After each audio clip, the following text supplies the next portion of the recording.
আমরা জামাত এবং এনসিপির কাছ থেকে অ্যাজ এ বিরোধী দল হিসেবে যে ধরনের সাজেশন আমরা আশা করেছিলাম, আমরা কিন্তু আমরা বলবো যে আমরা ব্যর্থ হয়েছি। বিরোধী দলের কাজটা কি?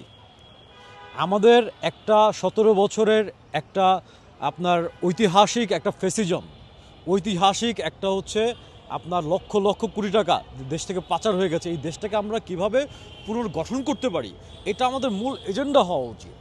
আমাদের মূল এজেন্ডা হওয়া উচিত আমাদের যে কালচার, আমাদের যে সংস্কৃতি, বিগত সময় সেই সংস্কৃতি থেকে কিভাবে আমরা বের হইতে পারি।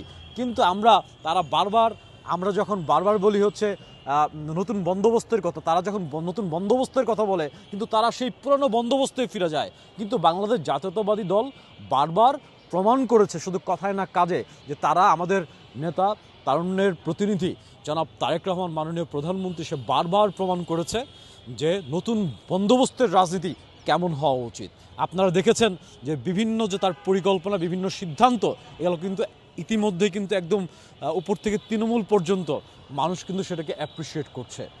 এবং নতুন সভ্যতা আমাদের দেশে, দেখেন আমাদের দেশে কিন্তু কোনো কিছুর অভাব না। আমাদের যে ম্যান পাওয়ার, আমাদের যে ভৌগোলিক অবস্থান, আমাদের যে ইনফ্রাস্ট্রাকচার, আমাদের যে অর্থনীতি, এখনও যে অর্থনীতি আছে লক্ষ লক্ষ কোটি টাকা চলে যাওয়ার পরও, এখনও যদি আমরা এগুলাকে একটা সিস্টেমের মধ্যে আনি, আমরা করাপশনটাকে একটা জিরো টলারেন্সে নিতে পারি, আমরা যদি আমাদের সভ্যতা, আমাদের কালচার, সভ্যতার সংস্কৃতি যদি আমরা রাজনীতি সহ প্রত্যেকটা জায়গায় আমরা চালু করতে পারি, তাহলে আমার মনে হয় যে আলটিমেটলি হচ্ছে আমাদের দেশকে আসলে কোনোভাবেই দাবায় রাখা যাবে না, থামায় রাখা যাবে না।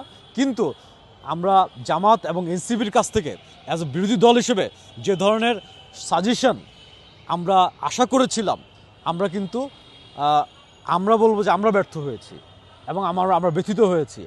আমরা ইন ফিউচারে চাই যে তাদের এই মানে পুরনো বন্দোবস্তের যে রাজনীতি, বস্তা পচা বন্দোবস্তের রাজনীতি, সেখান থেকে তারা বের হয়ে নতুন একটা দৃষ্টিভঙ্গির রাজনীতিতে তারা ফিরে আসবে এবং এই দেশ গড়ার, পুনর্গঠন করার কাজে লিপ্ত থাকবে।